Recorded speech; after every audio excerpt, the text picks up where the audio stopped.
Hello and welcome to another By Study and Faith virtual fireside. These firesides are hosted by the Howard W. Hunter Foundation and the Mormon Studies Council, which is affiliated with the Mormon Studies program at Claremont Graduate University here in Southern California. My name is Matthew Bowman. I am the Howard W. Hunter Chair of Mormon Studies here at CGU, and this is my wife, Tamara. We're going to be your hosts this evening. We have organized these firesides to give everyone, wherever you live, a chance to have a more personal connection with some of the most distinguished Latter-day Saints, disciple scholars in the church. We hope these firesides will help Latter-day Saints grapple with the compelling issues of our time, issues affecting the lives of all of us who are trying to navigate a life of faith, hope, and charity in our world today.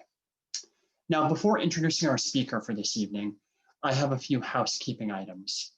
If you have not already done so, please sign up on our email list so you will know about future firesides and other Mormon Studies events. You can see the link on your screen, and we will shortly put it in the chat box. You can also find us on Facebook at Friends of Claremont Mormon Studies. Please share this with your friends and your family. Also, if you enjoy these firesides and if you'd like to support our work at the Mormon Studies program at CGU, we invite you to make a donation, however large or small. It's easy to do. You can see again the donation link on your screen today.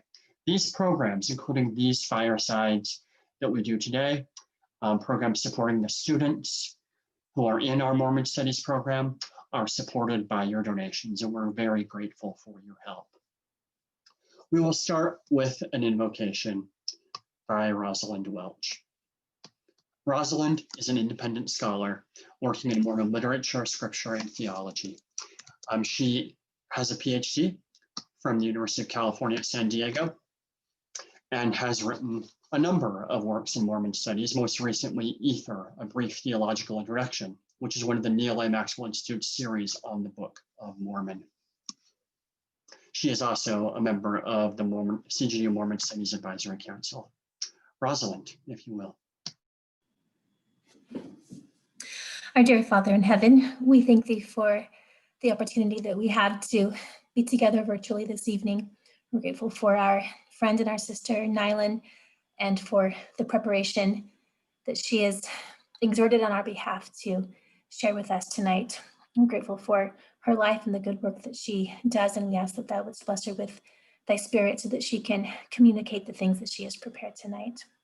We're grateful, Father, for the ways that we can be together as saints, as thy children, and as friends in thy kingdom during these times. And we ask that thy spirit would unite our hearts as well and open them to the words that will be shared, and open our minds to the ways that we can best do thy work here in this good world that thou hast made for us. With these things, Father, we thank thee as always for thy Son, Jesus Christ, and ask for his light to shine on us this evening. And these things we say in his name, Jesus Christ. Amen. Amen. Thank you, Rosalind. Now, before I introduce our speaker for this evening, you will note that the chat bar is disabled. If you have questions, and we hope that you do, you can enter them into the Q&A bar, which you see at the bottom of your screen. Simply tap on the Q&A, type in your questions. We will see them and get to them at the end of our presentation. Now it's my pleasure to introduce our speaker for this evening, Neylan McBaine. She is the co-founder and the CEO of Better Days 2020, which is celebrating the 150th anniversary of women first voting in Utah. Neylan's marketing experience includes positions at Silicon Valley companies as well as advertising agencies. She worked on the recent I'm a Mormon campaign, and she brings her understanding and her of audience and brand to her current work. She has been a really important voice in Latter-day Saint and women's advocacy for nearly a decade. She founded the Mormon Women's Project, which is a nonprofit dedicating to mobilize Mormon women by telling their stories. She has also published a recent book, Woman at Church, Magnifying LDS's Women's Local Impact, which explores possibilities for increased female participation in LDS administration. It has been called a monumental piece of work, and it really is. I recommend everyone read it. Since co-founding Better Days 2020 over 3 years ago, she has become a leader in speaking and writing about women's leadership in the U.S. suffrage movement with a specific focus on Utah.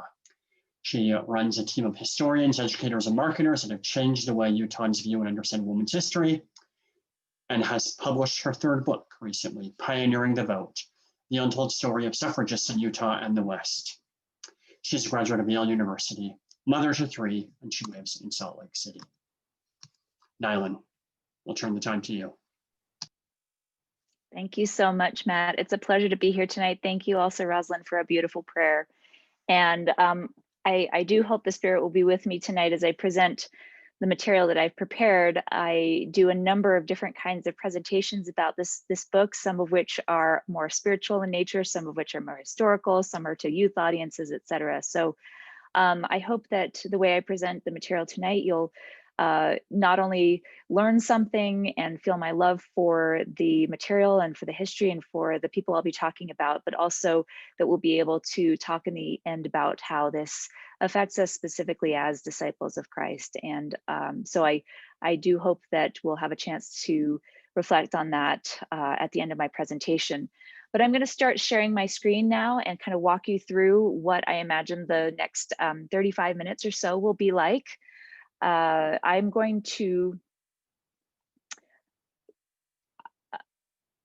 let's see, there we go. I'm going to start with an overview of simply the sort of the history that I cover in Pioneering the Vote, because there's a reason why the subtitle says that it's an untold story. Even for those who are familiar with church history and pioneer history, and even some 20th century church history, often overlook the period of the latter quarter of the 19th century, starting from about 1870 to about 1900. It was a time when, the pioneers, the first generation of pioneers had settled the valley, and a sort of second generation, those who were either teenagers or children in crossing the plains or hadn't even been born yet in the plains crossing, really took on leadership positions both in the church and in the territory of Utah. And so it's a really fascinating period that, according to my research, has really been underrepresented in our understanding of church history and Utah history. So I'm going to start with a historical overview, tell you a little bit about my organization, Better Days 2020, and what we did to popularize this history and why we thought it was important to get this untold story out there, especially for this year, 2020. I'll then be turning my attention to lessons that I personally have learned from studying this history. A couple key highlights, of course, the lessons from this book, I think, and from the time that I've spent in this history over the past 4 years has really been massive and invaluable. But I'll highlight just a few key things, and then we'll open it up to questions, as Matt said. So please do put any reflections or questions you have in the Q&A box, and we'll open that to a discussion at the end of my own comments. So the book Pioneering the Vote was really the result of my work with Better Days 2020, which was a nonprofit that I started about 4 years ago to popularize Utah women's history. And I started this organization having run nonprofits before and having worked in marketing and advertising after I read in a biography of Emmeline B. Wells by Carol Cornwell Madsen, a name some of you might be familiar with, that Emmeline might have been among the first women in the nation to vote in an election that was held on February 14th, 1870. And I just stopped in the middle of this biography and I thought, well, this is crazy. How is this just a sort of passing comment in this biography? I mean, if she was a voter on the first day women voted in the United States, that's a huge deal. How does nobody in Utah know this? And so I did a little bit of a brief overview sort of survey with some friends, who had been raised in Utah. At first, a friend and I who were sort of wrestling with this material together thought, well, this must just be something because we're transplants to Utah. We're not Utah natives. We didn't have Utah history growing up. And so we surveyed a few friends and discovered that very few of them understood that Utah women were the first American women to vote in the nation under an equal suffrage law. If they did know, it was because they'd had very vigilant grandmothers or even great grandmothers who had sort of, kept that history alive through oral tradition, but it was nowhere to be found in the Utah history textbooks, for instance, that are, 5th and 7th grade and 11th grade US and Utah history students learn from. And it was just not popularly known. And so we started Better Days 2020. Sorry, my slides are a little temperamental here. We started Better Days 2020 with the goal of commemorating the year 2020, which marks the 150th anniversary of those first Utah women's votes, the first American women to vote under an equal suffrage law. But we also realized at the time, as we started doing research into this, that there were significant other anniversaries that were coming up in the year 2020. The 100th anniversary of the 19th Amendment, which probably most of you are familiar with, was celebrated in August of this year. And we also recognized, as we started delving into the history, that the 55th anniversary of the Voting Rights Act was also very critical to mark this year. And I'll be talking more about that as we go through chronologically, sort of the events that I'm going to dwell on tonight. But you can see a sort of rough timeline here of some of these key dates that we really wanted to bring attention to in the significant centennial and sesquicentennial year. And so our goal was really to have Utahns become very acquainted with three main historical facts. This year in 2020, we wanted every Utahn to understand that Utah women were the first to vote in the modern nation. And I'll talk about the phrasing of that in just a minute. But that was the first thing that we wanted to draw attention to, was this significant first vote of Utah women in 1870. Secondly, we wanted to make the name of Emmeline B. Wells a household name. And those who are familiar with church history hopefully already may have familiarity with Emmeline's life and work, but we think she should be a household name, and she's far from that. And so we of all of the many accolades we could give to Emmeline, we really wanted to emphasize that Emmeline met 4 US presidents in her advocacy work for women, among many other things that she did, which I'll talk about a little bit. And lastly, we wanted every Utahn to understand that Utah elected the first female state senator in the nation. Dr. Martha Hughes Cannon was elected in 1896, and I'll be talking more about her as we go on as well. These were all obviously sort of really great sound bites on which to build our campaign. But as we went along, we recognized from a very early state that that the story of women voting in Utah specifically is much more complex than just these 3 simple sound bites. And while these might be really great marketing hooks and very effective tools to bring people into the story, we wanted to make sure that there was a way to explore the complex history of the entire story. I know many of you are historians and are familiar with sort of rigorous historical approaches. We wanted to be suspicious of any history that appeared too clean, too neat, too tidy. And we felt that the way the women's voting story in Utah had been portrayed in the resources that we could find usually boiled it down to oversimplification and to sort of trite, overly reductive kinds of reasoning. And so one of the things we did to combat that was go to different organizations around Utah and ask them to celebrate the centennial and sesquicentennial in their own way. So we went to museums, universities, performing arts groups, etc. We went to the Church History Museum, and unfortunately not a lot of people have seen it this year, but their whole 2nd floor now is dedicated to this story. And we also went to Deseret Book, and they gave us a contract for 2 books to tell this story in its entirety. One is a wonderful coffee table book that was written by my historians called Thinking Women, the Timeline of Suffrage in Utah, and it uses primary source documents to take the reader through the chronological timeline of the events. And then the second was my book. And so I had a really wonderful opportunity to tell the story in all of its complexity. Obviously, I'm not going to be able to share that whole story with you tonight. It's going to be a little bit reductive. And I hope that you'll go to the book to read all of the amazing untold elements of this story that I tried to uncover as I wrote the really full representation of Utah suffragists. and Western suffragists generally.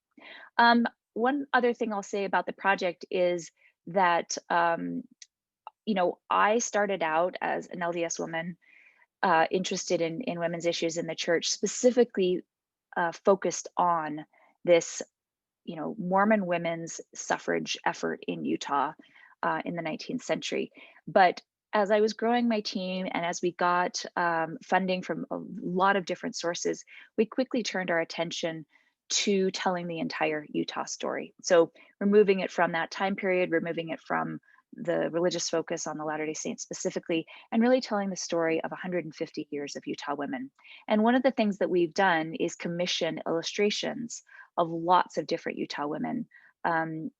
And those have been appearing in classrooms and on campaign posters around Utah and in different products that my organization produced. And so you'll see some of those illustrations as I go through. They're all by an illustrator named Brooke Smart, who's been a valuable part of our team. So we're very proud of those, and it's been a way that we've been able to get into thousands of schools with this story.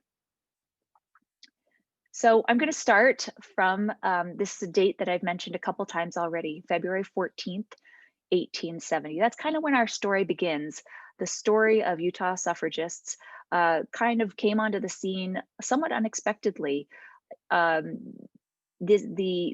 Utah Territorial Legislature, the group of men that ruled the territory at that time with Brigham Young at its head, decided to give the Utah women the right to vote on February 12th, 1870.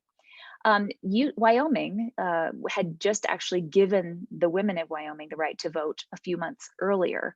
And so that Wyoming's done a much better job than Utah of branding itself as the equality state and being known for that fact, which is wonderful. But they didn't have an election very soon after that. It was actually Utah that had 2 elections in which women voted before Wyoming women ever went to the polls. And so on the morning of February 14th, 2 days after the Utah Territorial Legislature had enfranchised the women, Sarah Young, a 23-year-old school teacher who was the grandniece of Brigham Young, went to the council building in downtown Salt Lake City, which housed the city council, and voted in a municipal election. There was a brass band that played outside the building that morning. It was noted by every local newspaper. It was noted to be a significant historical event. The significance of this day was marked, but unfortunately the newspapers only recorded Seraph's name, and they only noted that about 25 other leading ladies of Utah voted that morning as well. And unfortunately, because of lost journals and fires and lost voting records, we don't have the names of those other 25 women, but we can guess who some of them may have been. Emmeline, for instance, was the wife of Salt Lake City's mayor, Daniel Wells, and he was on the ballot that day. So it's very likely that Emmeline B. Wells specifically was one of those other 25 voters that day. But unfortunately, we have no official records. But in some ways, that's okay, because Sarah Young kind of is the name that stands with us for that, to commemorate that day. And Sarah is a great example of an everyday woman who did something extraordinary without really knowing it even, and quickly falls into oblivion. She actually married a Civil War veteran who was wounded severely in the war and was handicapped from his wounds for the rest of his life. And they moved back to Baltimore, where he was from. And a Deseret News reporter actually found Sarah and her family busking on the streets of Baltimore years later, just to earn money for their family, just to feed themselves. Her husband was actually buried in Arlington Cemetery as a war veteran, but her name on the back of his tombstone was misspelled. And fortunately, some of the historians at Better Days 2020 did a heroic job of uncovering many more details of the life of Sarah Young. And we petitioned Arlington Cemetery to replace the headstone and put her on their registry of significant grave sites. And that actually was just accomplished a few weeks ago. There was a lovely ceremony replacing Seraph's headstone. So she's a great example of an everyday hero. This building that you see in the back actually still stands in downtown Salt Lake. It's not in its original location. It was moved in the 1960s. And Better Days 2020 has actually just unveiled an absolutely spectacular memorial outside of this building on the grass, which if you're in Salt Lake ever, I encourage you to go see it. It's a monument to Sarah Young's first vote and all of the expanded voting rights that have come since then in the 19th and 20th centuries because of her first action. So you may ask, well, why did this happen so suddenly for Utah women? Why were they just given this vote? It doesn't sound like there was any sort of lobbying or petitioning beforehand. Why did this happen? Well, you might not be surprised to hear the answer was polygamy. Plural marriage is inextricably intertwined with the story of voting in Utah, women's voting rights in Utah. And in fact, the idea to give women the right to vote in Utah was proposed by the New York Times in 1869 as a remedy to, of course, the twin barbarism of twin relics of barbarism, one of which was plural marriage. And it was thought by East Coast media and government that and enfranchising the Utah women would give them the rights and power that they needed to rid themselves of the oppression of the polygamous system, that they could vote polygamous men out of office, for instance, and gain their rights that way.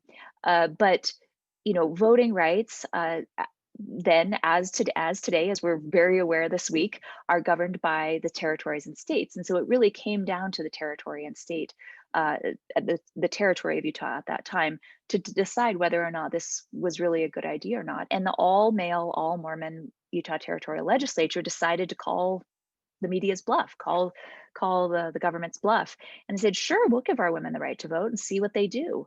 Well, of course, the Latter-day Saint women did not vote as the government expected them to.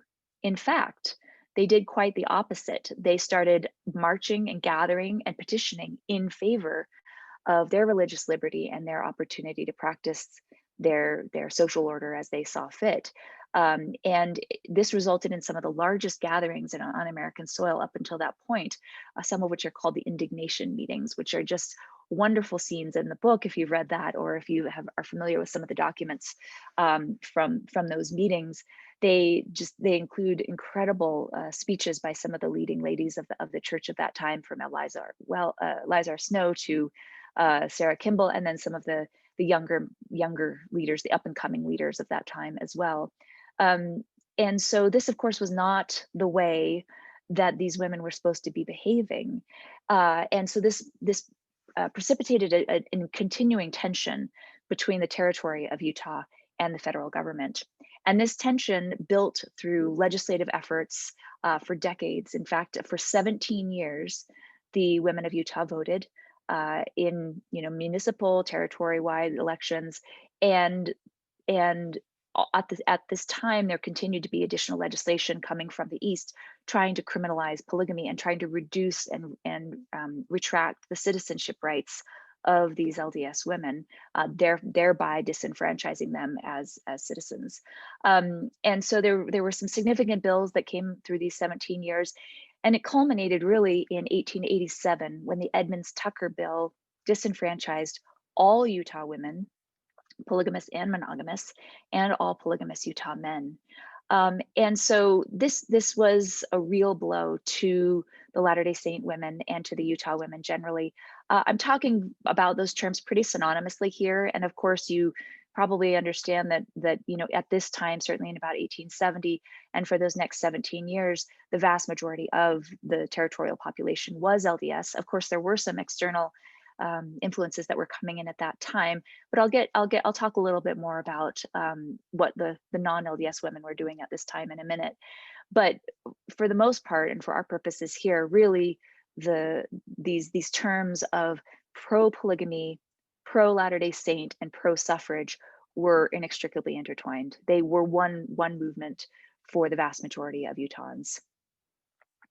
Well, the disenfranchisement of Utah women, Mormon, non-Mormon, polygamous, monogamous, in 1887 was really the catalyst that finally got the Utah women to organize and to protect their rights in the face of what they saw to be federal oppression.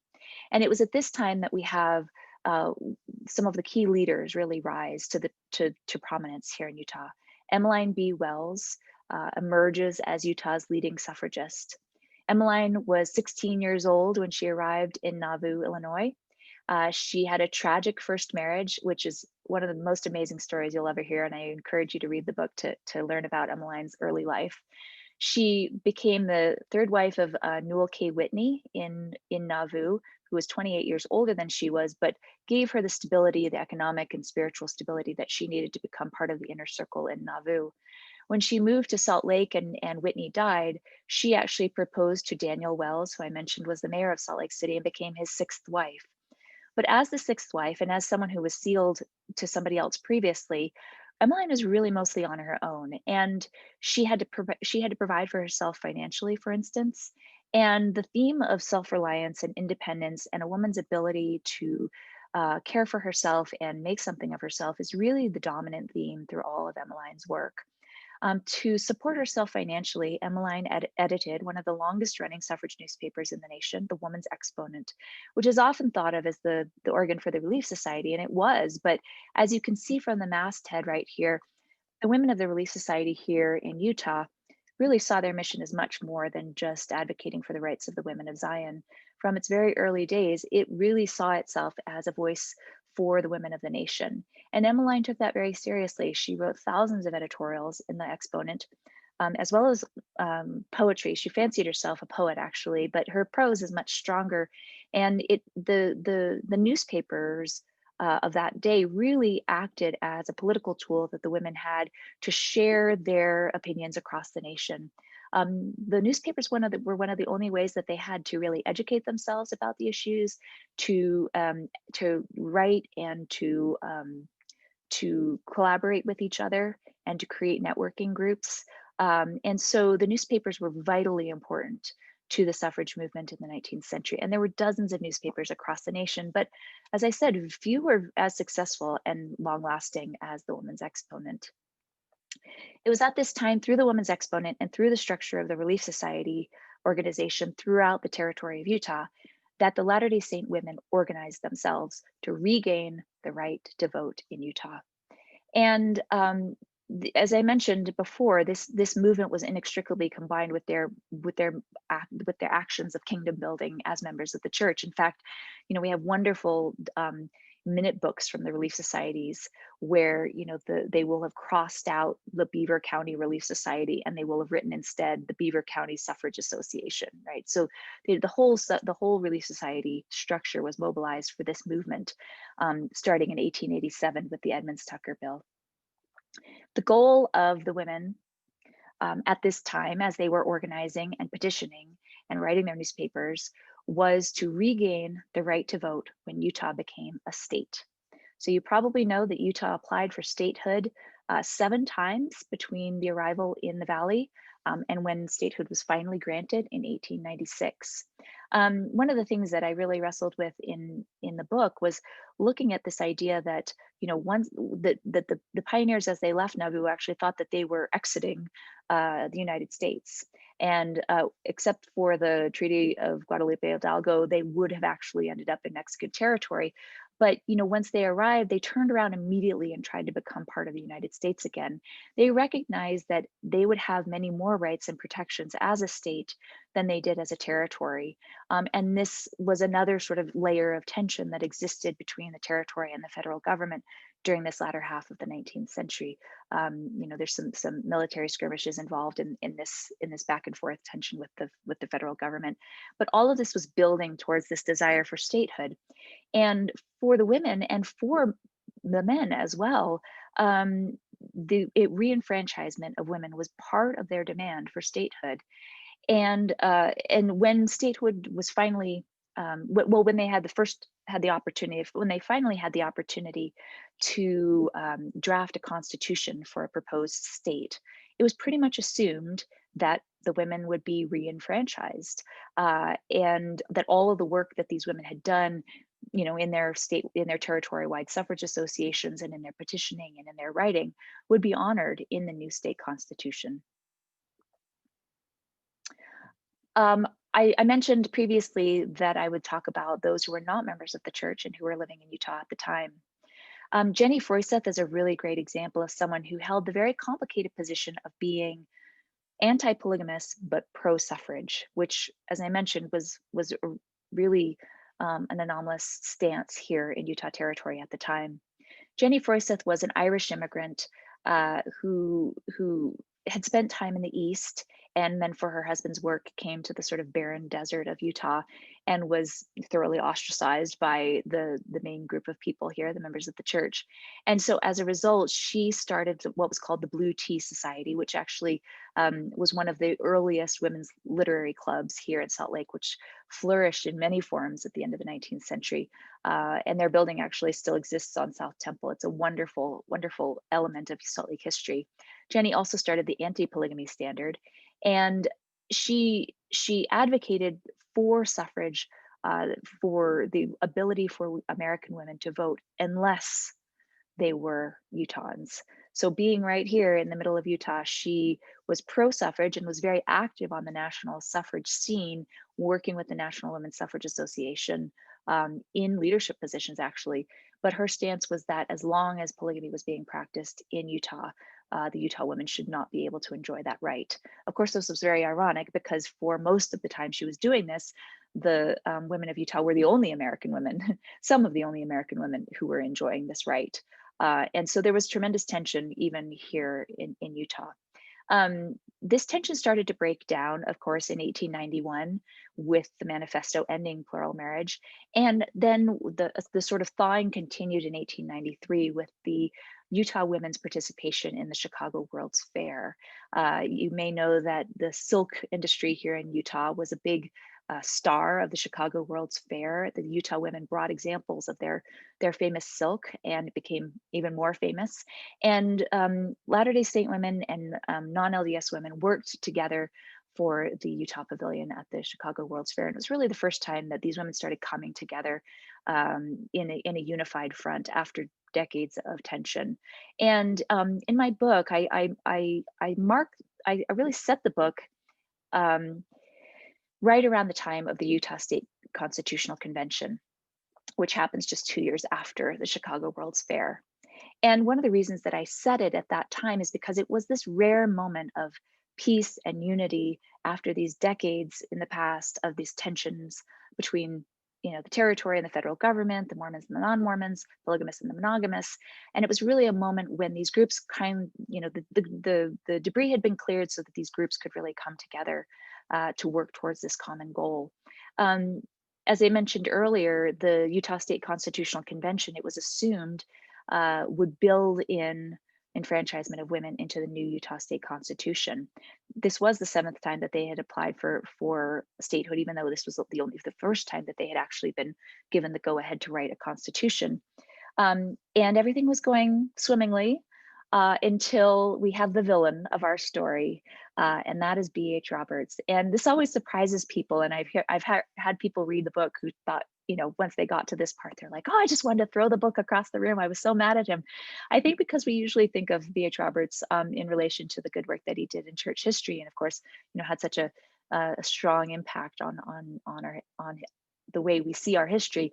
But in this particular case, he actually advocated for separate submission, which meant that he thought including suffrage in the Constitution that they submitted to the people of Utah to vote upon, and then the federal government would jeopardize the chance of Utah finally becoming a state.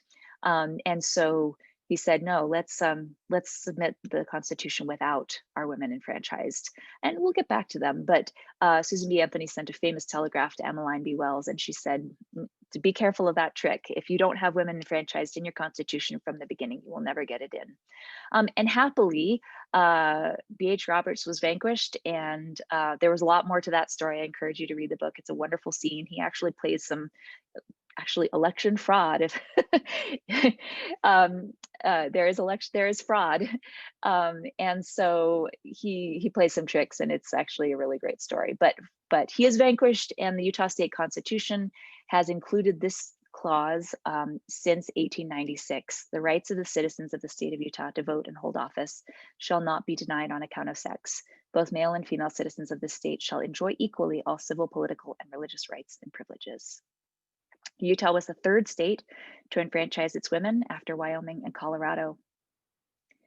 And this was, a big enough deal that Susan B. Anthony and Reverend Anna Howard Shaw, who were leading the national movement at that time, came to Utah to congratulate the women of Utah on their tremendous triumph. As I mentioned, states, so voting rights were and are today managed by the territories and the states. And so the tactic of the national movement at this point was really to go state by state and leave it to the will of the people and the constitutions of those new states to enfranchise women. They had the idea of a national amendment very early, but it just seemed so overwhelming that they abandoned that tactic pretty early on and went for the state by state method as well instead. So the fact that these 3 states had come in, they saw it as a harbinger of a tidal wave of additional wins for themselves. And right after the Utah State Constitution was drafted at this conference in May of 1895, one of the purposes of this conference was to strategize on how next Idaho would be brought into the nation as a suffrage state, and then California and Oregon and Washington and some of these other newer territories. One of the theses of my book is that these first states that came into the nation, really Wyoming, Colorado, Idaho, and Utah and Idaho, are often overlooked because they did come into the nation as suffrage states so early on, so much before the 1920 19th Amendment that we've been celebrating. They get overlooked. And oftentimes, I actually begin my book with a quote by a historian who says that feminist historians and Western historians almost entirely overlook the West when they're studying suffrage history.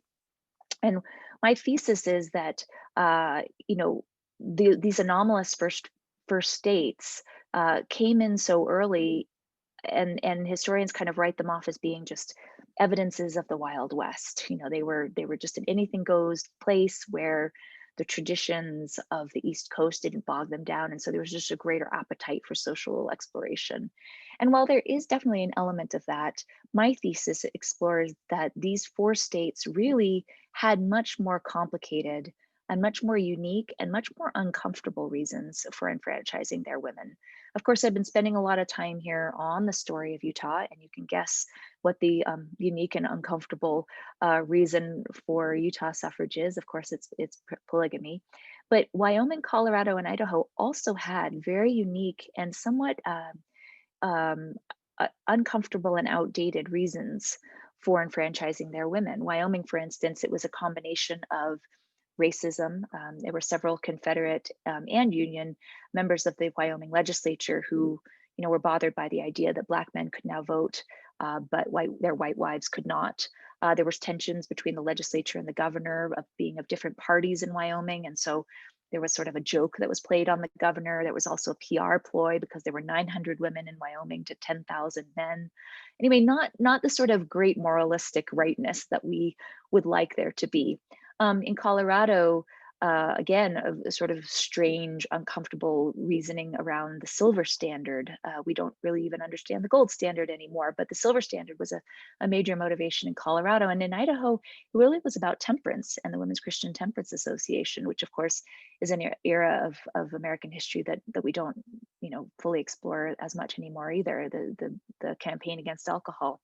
So, in the 19th century, there were different political motivations that sometimes don't jive with the great media imagery that we see from the 20th century movement. The women chaining themselves to the White House gates, Inez Mulholland on a white horse, the massive parade in Washington, D.C. in 1913, the media, the political cartoons.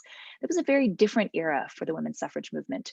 And so this era that this photo represents, the sort of what was called the still hunt, this very feminine, respectful, slow and stealthy approach state by state to try to get what they wanted, really gets kind of written off. And part of the purpose of my book is to take us to this time period, to take us to this visit by Susan B. Anthony, and to really explore how important this groundwork was to laying the foundation for the 20th century movement and finally the 19th Amendment.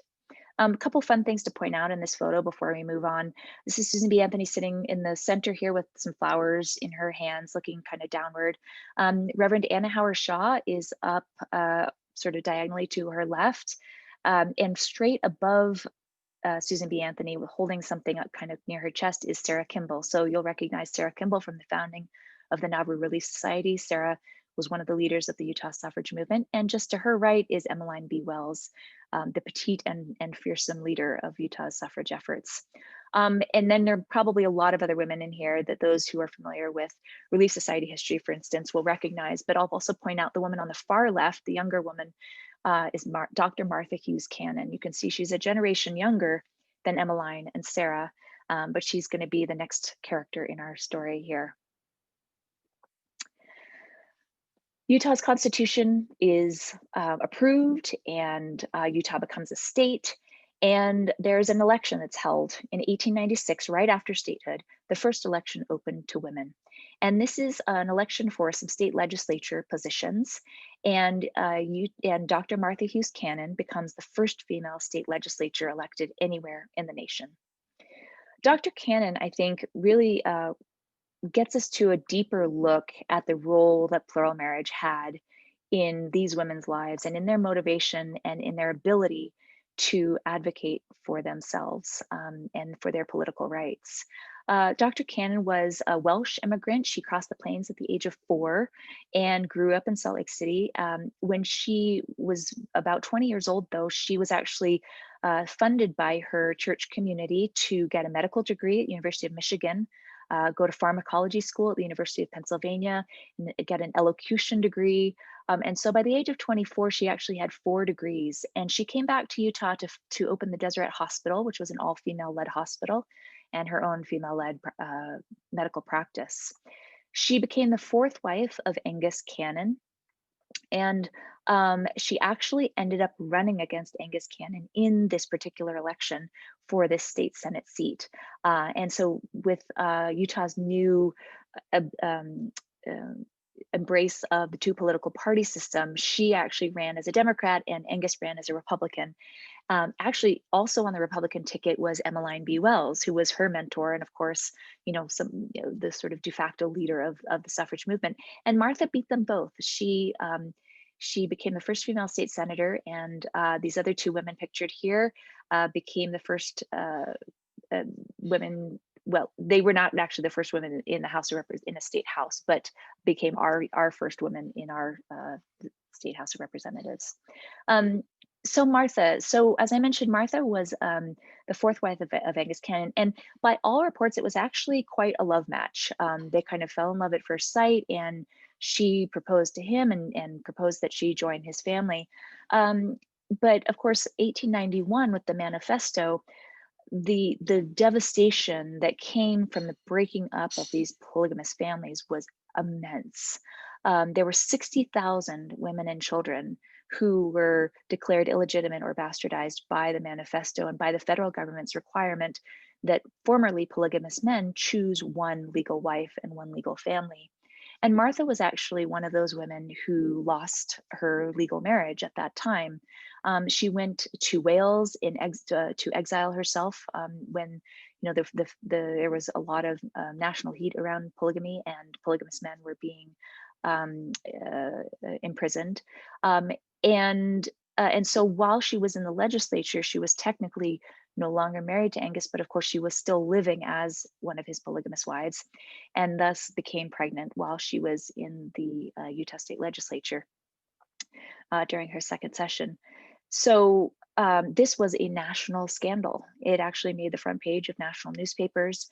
And Martha had to go into exile again in California and leave her position in the state legislature, leave her career. And she lived a very quiet life for the rest of her life in Southern California, raising her children. And Martha's story is really indicative of the 2 sides of plural marriage as it played out for these women at this time. On the one hand, because of plural marriage, she was able to achieve political and professional and educational heights that were almost unheard of for American women at that time. And as a group, the Mormon women at this time really represented some of the most educated and civically engaged and professionally engaged American women ever up until that point. And it's a really remarkable element of this story that they did much of what they did because there was a division of labor among female household members, where some who had to or were better interested or better skilled manage the domestic sphere, which freed up some of these women, such as Emmeline and Martha, to pursue educational and professional opportunities that they otherwise would not have been able to do. So it's a fascinating element of this. And I had to really wrestle as I was writing the book with this idea that these women put everything on the line in support of polygamy. And I think one reason that this story has been lost and untold is because we're so embarrassed by that particular element of our history. We're embarrassed by them standing up and speaking so forcefully and legislating and lobbying so forcefully on behalf of polygamy that we've silenced these women because of who they were married to. And for me, that's a very anti-feminist stance to define a woman and silence her because we don't like what she was standing up for or because we don't like who she was married to. And so, I had to really wrestle with the fact that I look up to Emmeline and Martha. They're my heroes. And yet, they gave so much to defend this particular way of life. On the flip side, of course, Martha also represents the utter dysfunction and the utter loneliness and the utter chaos that was the polygamous system at the time.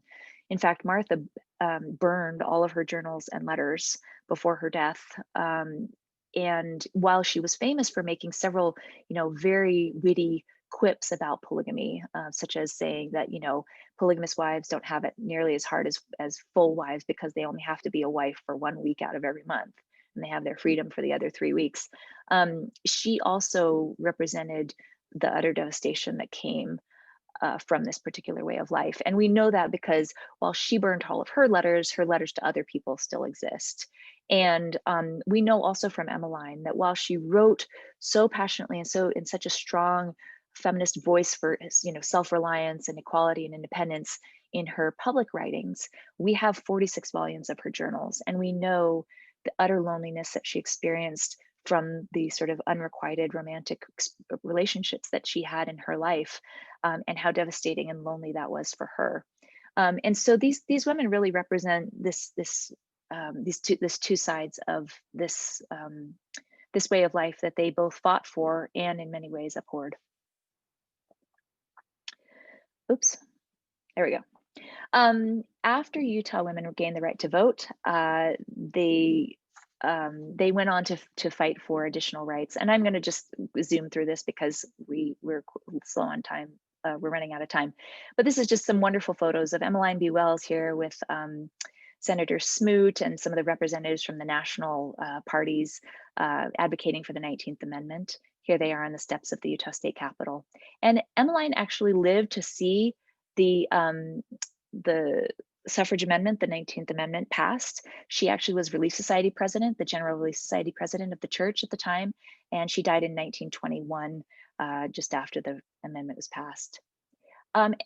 Quick note here, just returning us to this idea that, while we're dwelling on these two particular anniversaries, the 1870 and the 1920 anniversaries of Utah's first vote and then the 19th Amendment, as I mentioned, our project really explored the increased civic rights of all Utah women, and that included Native American groups, Asian American groups, African American groups, all of which had to continue fighting for their political rights and specifically for their right to vote through the 20th century. And so, I was extremely proud and fulfilled by the work that we did with all 9 Native tribes here in Utah, with the Asian American community, with the African American community here in Utah, and really highlighting some women in our Utah history, as well as some in our LDS history, who really made some of this additional legislation possible. So, talking about this story is never complete without recognizing that the 19th Amendment simply removed gender as a barrier to voting. It didn't remove all other barriers, such as poll taxes, literacy taxes, intimidation, citizenship issues, etc. So additional legislation was needed, and there were Mormon women and Utah women who continued to fight. So in summary, I'm going to bring up just a couple of very high-level points that I learned in working on this. And again, I'm really excited to see your questions here about this material and talk about this with you. Suffrage was much more than just about voting. I hope that this comes through as you read the book and as I've been talking, that this was really a 75-year training period for American women to learn how to move from the domestic sphere into the public sphere. And it gives them these opportunities for writing, educating themselves, advocating, partnering, speaking to mixed gender audiences, being taken seriously. And it opened the door to the opportunities we have today. And so this, even though, voting has been very important to us this week, especially, it was never just about that. It's the position that we hold in American society today. We have to thank these women for it. One of the things that was unique about Utah's movement, and I really didn't talk a lot about the men here, but I will here, the Latter-day Saint men understood that increased rights lift all boats. This was unique because it wasn't really this way in other areas of the country, where it was very much seen as a zero-sum game. Whereas if the women gained power, the men would lose power, and they would lose their slice of the pie. Utah women worked for suffrage with the support of their local community, because of their local community, and rather than in spite of their community. I have scads of stories, and again, to learn more, read the book, but of how our Latter-day Saint leaders, from everybody from Wilford Woodruff to Joseph F. Smith to apostles like Franklin Richards and Orson F. Whitney, really put everything on the line to enact this justice and this right that they saw was a vital part of the community that they wanted to be building, both theologically in their theocracy and also in their political statewide community. This goes without saying, plural marriage was complicated. I tried to explain some of the two-sidedness that we have to wrestle with as we look at this story. This system of marriage produced one of the most educated and accomplished group of American women at that point, but it also resulted in devastation, in heartache, dysfunction, and in women speaking up for a system that for most of us is really hard to understand today. But that we have to wrestle with in order to understand why they were able to accomplish what they did, and why they even attempted to accomplish what they did, and what it was all for. If we do not maintain and increase rights, we backslide. This has been an important principle for me as I've gone through this material from the beginning, but it was really interesting because I was actually presenting to a class at BYU a couple weeks ago, and it was actually a woman from a marginalized community who pointed out that communities often seek rights because they've suffered trauma in the past. And this is absolutely true for the Latter-day Saints. And it's absolutely true for women like Emmeline B. Wells herself. If you know Emmeline's story, you know that she does experience a range of traumas related to her marriages and her ability to provide for herself. But of course, the Latter-day Saints themselves have suffered tremendous trauma in the 30s and 40s. And so once they arrive in Salt Lake, this almost obsessive effort to gain back their rights and protect their rights really drives their decisions for the second half of the 19th century. And suffrage is really just part and parcel of that effort. I think this political cartoon from the time also emphasizes an element of this that I think is really important to highlight, which is that sometimes we often justify giving some rights instead of all rights. And those familiar with sort of feminist theory will understand this term pedestalization, which allows for other offerings to take the place of equality. And this is a very common and slippery slope for backsliding, where if we get chocolates and money and devotion, and then we're expected to just not want much else. And so I think some of these insidious forms of backsliding, we always need to be on the lookout for them. Lastly, I want to turn this to hopefully where we will go in some of our discussion here, which is really to bring a doctrinal lens to this story. LDS practices paved the way. And I use the word practices very deliberately here, but there were elements of course, doctrine and beliefs as well. Specifically, the Latter-day Saint leaders who were leading both the government and the church in Utah at this time really felt like the decisions they were making in the community they were building here in Utah was a continuation of the Restoration. And they were dedicated to practicing what in their time amounted to radical equality. at a time when very few Americans could imagine it. And the women specifically, and we have record of the men as well, connected their efforts and connected the suffrage movement to the establishment of the Relief Society in Nauvoo in 1842. And they also focused on the doctrine of the worth of souls and on the need to be self-reliant and to build a strong community. Eliza R. Snow specifically highlights the practice of voting by common consent from the church's very early days. And even though today we may look at that, at their actions and see that there was still a long way to go to really get to radical equality, at that time, it's really difficult to understate how intertwined their behavior and their belief in their women was inspired by and really dictated by the doctrine of the Restoration, and their belief that they were working under a mandate from God to lift all people, and that they were creating a community that would be knit together to return to live with God as a kingdom and as a community united in Christ. And we see this in the documents, that this kind of doctrine and this kind of belief really underpinned this movement.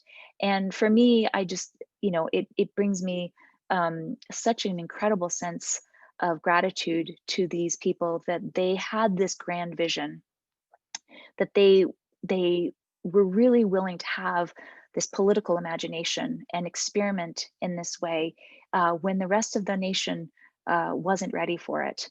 And their revolutionary restoration really fit in with a movement that benefits me and every one of us, even to this day, in myriad ways. And it benefits all Americans, not just members of the church.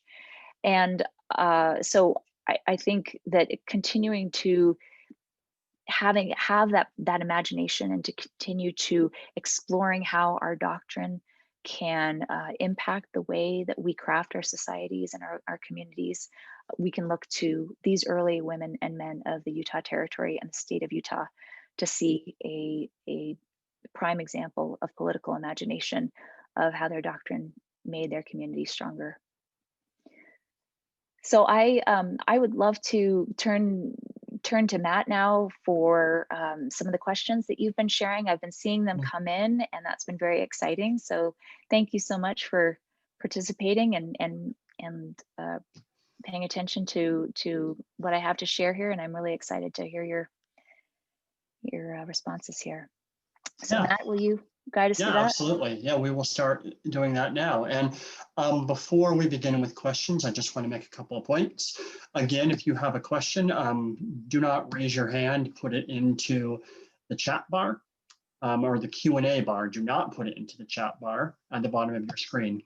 Second, some people had asked how they might eventually get a recording of this presentation. We will be putting up a recording. You will see the website. I've just put it into the chat, so you can check there about the middle probably of this week to find the recording there. So with that, then let's turn to some of these questions for this, I think, really great presentation. I learned a lot, I enjoyed it, and I'm glad to see all these people responding to it as well.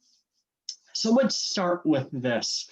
You said in the talk a bit about how male leaders of the church got involved in this movement and how they felt about the movement. Can you say a bit more about how male leaders of the church perceive this kind of what we would today call political activism on the part of the Relief Society? You said, generally they approved of it, but did it collide at all with gendered expectations for how women should behave in the 19th century?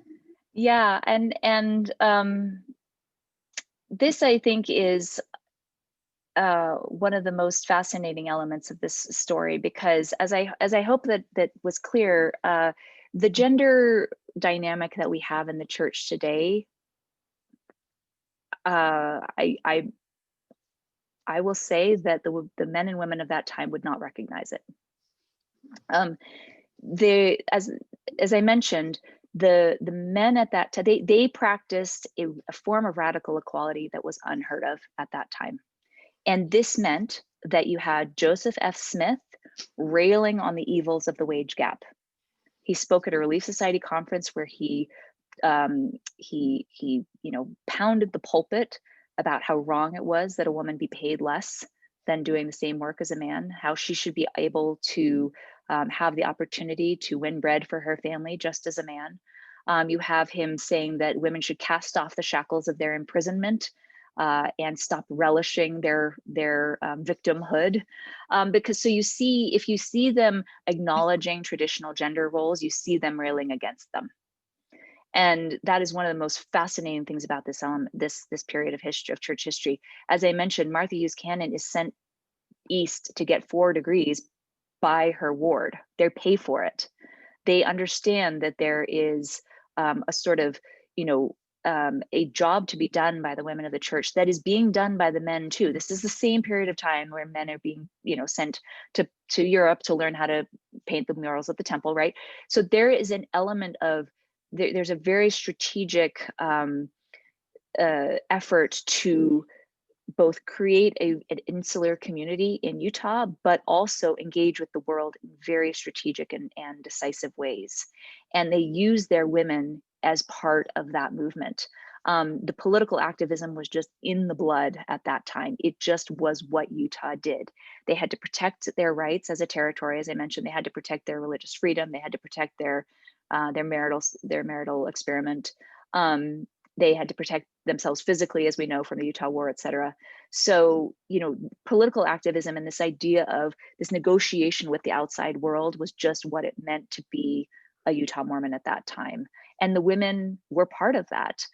You definitely had women who were home raising children full time. Of course, we hear those stories, of miserable polygamous wives, right, who have to share their husbands and raise children on their own and get sent to, barren desert of St. George in southern Utah to build communities, right? And they do that. But there are also these stories, which, as I say, have often get forgotten, that in which the men and women are working together. In fact, Franklin Richards, who's one of the men that I profile in one of those illustrations, said that the work done on behalf of women would prove to be the brightest and glorious ray of Utah's shining star. It would beckon our sister states and territories upward to the greater plane of greater level of I forget, anyway, I'm losing the quote. But anyway, his point is that this was the thing that they were most proud of at the time of drafting the Utah State Constitution. And so, as shocking as that is for us today, I think that's part of the picture that I'm painting here, was how radical this was, not just for the time, but for our time as well. And can you speak, you were touching on this at several points. Can you speak to a bit more about how polygamy led to the professionalization, opened the doors for professionalization of Mormon women? Yes. I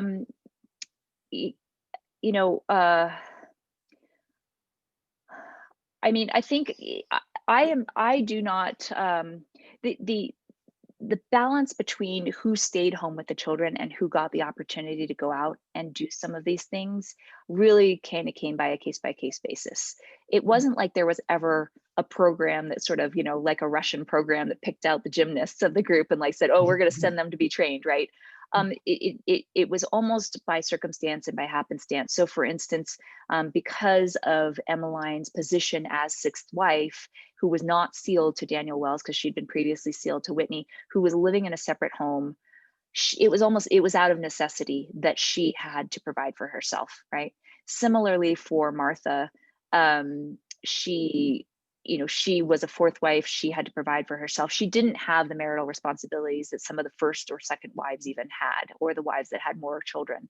So in a lot of cases, what I have found is that it was a case-by-case basis where they fell in the pecking order of the wives, what their personal interests were, if they did display talent early on. Martha was obviously very gifted. Emmeline came to Salt Lake as an aspiring poet. She was very well educated in Massachusetts as a child.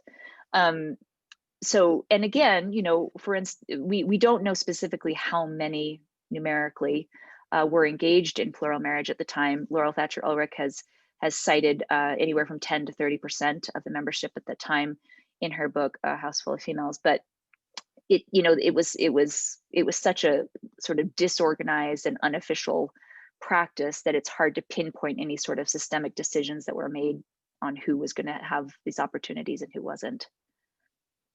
But, I see in the questions that, Christy actually mentions at one point, is it possible that those early women could do this because they had sister wives to take care of their children? And it was interesting because I was actually presenting to a group of non-LDS Utah women a couple of months ago, and they brought this up. And, childcare is one of the #1 barriers for women today. And this sort of unattractive and unorthodox childcare policy, childcare practice, had a strange appeal for these non-LDS women. And I will say that, when we started talking about this story and going to funders and saying, would you help us tell the story of, Utah women leading the nation in this suffrage movement, it was members of the church who said, you can't tell that story. That's going to ruin my business. It's going to ruin our state's reputation. You can't, we already are trying to play whack-a-mole with polygamy already. That's just going to make it worse.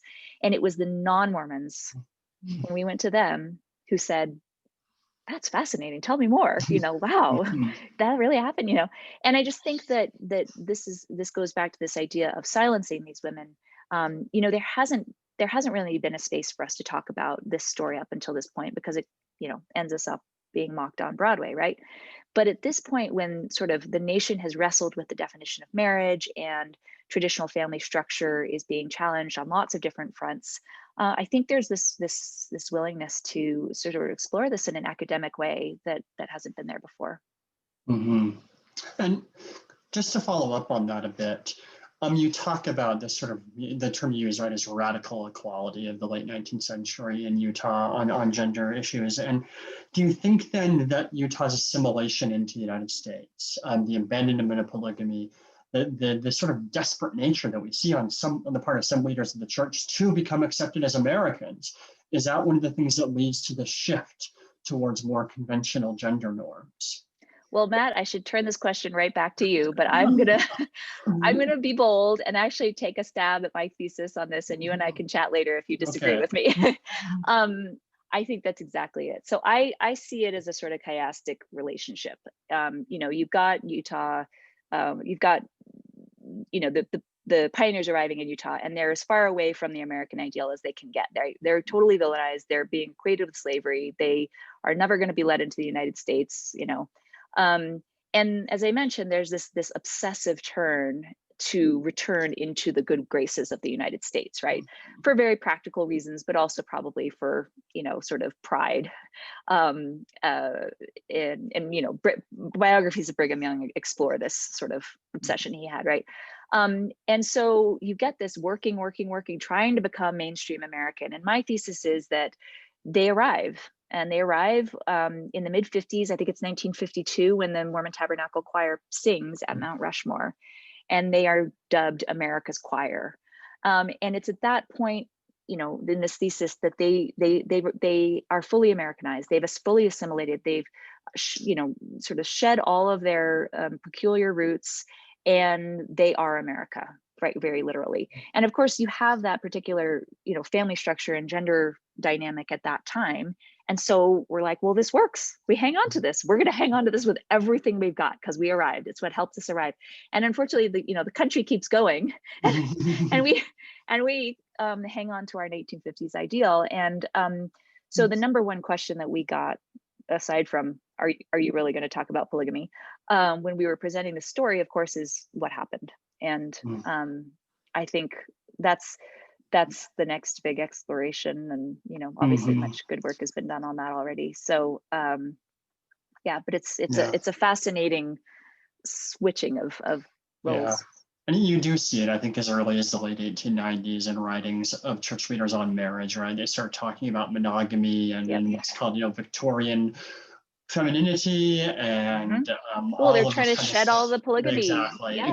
And they see this sort of monogamy as a way to distance themselves from polygamy. So I think you're right on, actually. Thanks. And then to kind of follow up on that, so you said it's chiastic. Do you see it bending at all? Again, like from your work in your book, have you seen shifts and implementations of the things that you talk about? in women in church? And then how can both men and women engage in women's issues of autonomy, equity, discrimination inside and outside our church meetings? Yeah, that's a really fascinating point. I think, you know, if I seen the point at which the nation and the church are at their farthest distance away from each other. I'm generally optimistic, and so I'm going to say yes. I think we've passed that point. I think within the last 10 years since I've been looking at you know, the church culture, Utah culture, and our sort of practices that are informed by doctrine, definitely have seen a difference. You know, we have women in decision-making bodies that weren't there 10 years ago. We have women participating in administrative ways that they didn't 10 years ago. You know, I don't think women at church is fully outdated yet, but there are definitely parts of it that are outdated, which is very gratifying. And I hope that continues. I will say this might be a fun point to insert the fact that, and some of you may have picked up on this, that the clause that's in the Utah State Constitution, Article 4, Section 2, Section 1, reads strangely like the Equal Rights Amendment. And there's a reason for that. And the reason is that the Utah State Constitution was actually one of the models for the ERA.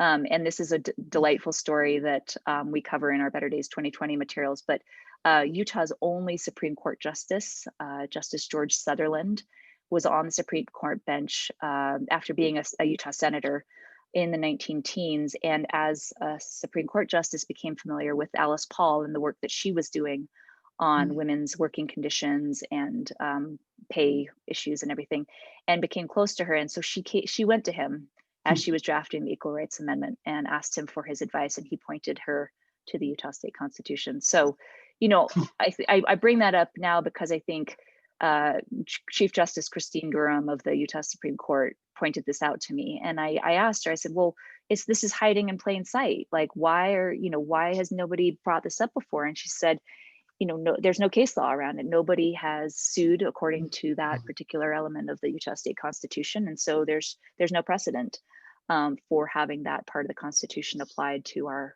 state law. So, you know, I bring it up because I think, you know, obviously the ERA reared its head again last year. I think that it will continue to come up in various forms. And I see, you know, I would like to see a way that members of the church continue to apply that political imagination that our forebears did to solve some of these things in maybe not the sort of stale, tried and true ways that we've been hit over the head with for a generation, but actually try to think creatively about how we can take our different perspective to come up with new solutions. Well, perhaps to help people do that, let's talk about another couple of the questions that I am seeing here, which have to do with sources. Where can people go to find some of this material you're talking about? Where can they discover the lives of individual polygamous wives? How can they learn about these conversations that you've talked about Emmeline Wells and other people like that? Yeah, so Better Days 2020's website, our organizational website is betterdays2020.com, but I would suggest going to utahwomenshistory.org. That is our collection of lesson plans for 4th, 5th, 7th, and 11th graders that have been taught throughout Utah schools. The past couple of years, we've trained over 1,000 teachers in these lessons. We have lots of materials for families and individuals in our resources section. We have our historians write regular blog posts and articles there about a lot of the topics that I've been mentioning. Again, our work at Better Days 2020 follows all Utah women of the past 150 years, so not just focusing on the LDS suffragists. For Emmeline B. Wells specifically, Carol Cornwell Madsen has written 2 spectacular biographies. One is based on Emmeline's public life and one is based on her private life. And if you know anything about Emmeline, you'll know why 2 biographies were needed. As I said, you know, two sides of the polygamy coin, very clear in Emmeline's life. And of course, I would suggest read my book because it's intended to be a great primer on this material. And, you know, actually, can I just talk a little bit about the book here? It's written in an alternating fiction and nonfiction style. They're not drastically different stylistically, but I wrote the book that I wanted to read as a layperson, not as an academic, and it kind of naturally happened that way. And so my editor very cleverly actually suggested putting it in two different types, two different fonts. So it reads very novelistically, and everything is credited in extensive endnotes. So even the fiction sections pull dialogue directly from primary sources. And while they may put some people in scenes that we don't have actual documentation of, ever having that particular conversation, it's all based in primary source materials, which are, for this particular event, the Rocky Mountain Suffrage Conference for Utah Story, are ample. So those are all documented, of course, in the book as well. So good place for sources. Neylan, as you're talking about the book, remind us again what the title is. Pioneering the Vote, The Untold Story of Suffragists in Utah and the West. Excellent. So then I want to shift internationally as we grow and as the church grows outside of the US. Do we see a similar pattern? Have we seen similar pushes or organizations of women in the church getting involved in their local politics and national politics? That's a really great question. I don't know if I really know enough to answer that. I'd love to hear what other people have to say about international groups. Here in the United States, of course, we have MWAG, the Mormon Women for Ethical Government, which has been very active recently, and it has a fantastic organization and great leadership. It's a nonpartisan organization that gives LDS women, and sometimes they increase their audience to just women of faith generally, very specific and actionable things that they can do to get engaged in both local and national government. So I highly recommend, if you're interested in actually, doing some work on your own, getting involved with them. Mm-hmm. There is a great book that I would recommend to anyone interested in this question, Colleen McDaniel's Sister Saints. Yes, absolutely. Which has a fairly large section on Mormon women outside the United States and how the church has kind of transformed their lives. So as we wrap up here, then I want to just maybe return to something we talked a little bit about before and ask you, what are the lessons that we can learn from the stories that you've told here as Latter-day Saints, right? How do the stories of these women contribute to this task of building Zion, of building a more just and equitable society as of the sort we are called to in Scripture? Yeah. I think interestingly, there's a very similar theme between my book, Women at Church, and this book, Pioneering the Vote, which is that I would love to see us challenge ourselves to think more expansively and more imaginatively about how we participate in the building of the kingdom. I think the thing that moves me the most about these original suffragists was the expansive vision that they had for the work that they were doing. They really saw, the restoration as ongoing. They saw it as a way to directly interact with the world around them. They were sort of living in their Utah bubble, but in very deliberate and strategic and obvious ways, they were reaching out and engaging with the nation as a whole. And I just have such deep admiration for that. And I love the enthusiasm and the vigor with which they approached this kingdom building exercise. Interestingly, I think if we asked ourselves today how comfortable we would be with, calling the Cottonwood 14th Ward Relief Society, the Cottonwood 14th Ward, political activism pack, we would not be comfortable with that, and we shouldn't be comfortable with that. That ship has sailed. That time has passed.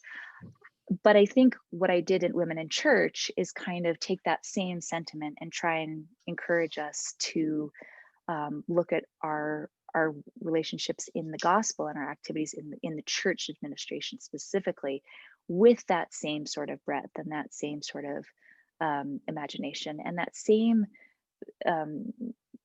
just out of the box thinking and that radical approach that they had. And I think that, while we can differ on how that plays out in our political engagement today, I do think that we can take the lessons of these early members of the church and look at the church as a testing ground for some more some more experimentation and some more in really acting on the needs of our people in a way that I think many of us don't feel like we have permission to do today. And so in those ways, I think the themes of the books are similar, and I hope that they inspire us in sort of similar ways. But I do want to just close with my testimony of the doctrine that these people were working under and were being inspired by. I think that one of the things that keeps me so tethered to this gospel is its vast vision and its imaginative solutions to universal problems. And I think our pioneer foremothers and forefathers really grasped this, the scope of the restoration. And I absolutely love that about our gospel and our doctrine. And I'm so inspired by what they did, and hope that we can continue to feel that spirit of exploration and adventure and problem solving and community building that they had in the past. So thank you so much for being with me tonight. So I say these things in the name of Jesus Christ. Amen. Amen. Amen. Thank you, Neylan. All right, so thanks everyone for joining us. So we're going to take December off for Christmas, but we hope you all join us in January. On January 12th, we'll have Chase Kirkham, and he's a historian and writer with the Joseph Smith Papers Project. He'll be offering us insights from Joseph's papers, and just in time for our study as a church of Doctrine and Covenants. As a reminder, if you enjoyed this, go ahead and sign up for our email list. That's in the chat box, and please donate. The link can be found right now in that chat box or at mormonstudies.cgu.edu. And thank you all again. All that we do is because of your support. And our benediction will be given by our Randall Huff. He is a former chairman of the Howard W. Hunter Foundation at CGU and a chair of Mormon Studies Council.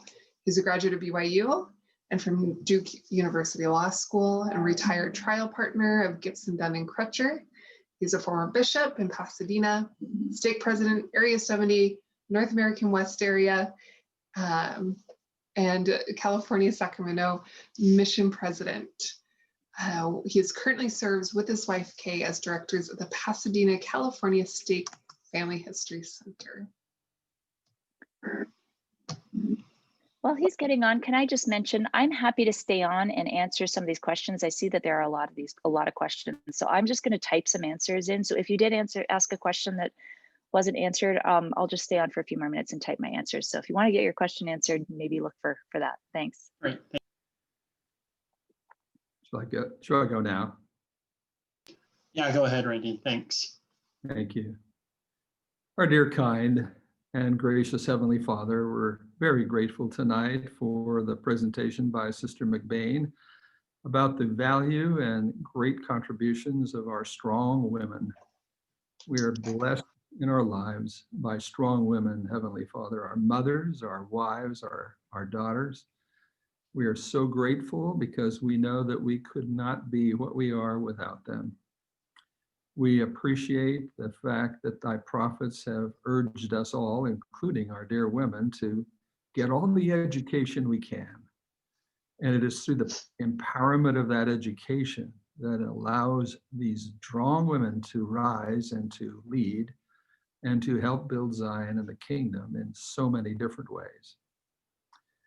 We are so thankful, Heavenly Father, for the divine guidance and principles that we have been given, including our modern revelation and our wonderful Book of Mormon, and also that great proclamation of the family that gives us these great principles to know how to work these difficult challenges, which are very individual and unique in our lives, to allow our women to serve with great power and strength in so many ways to lift and build. We're so grateful for them. We thank thee for Sister McBaine's research and her efforts to try to empower women. We're grateful also for Sister Christy Franson, who leads our Mormon Studies Council, and for Matt Bowman for leading as our chair in the Howard W. Hunter Foundation. We're grateful for all the work that they do and for putting on these wonderful firesides.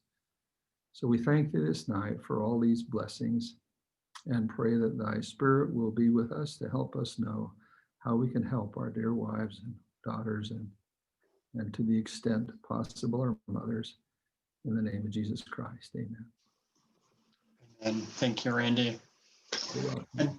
And thank you all for coming. This is the end of our official fireside, but as Neylan says, she will stay on and answer some questions that you continue to put in the Q&A. We'll see you all in January.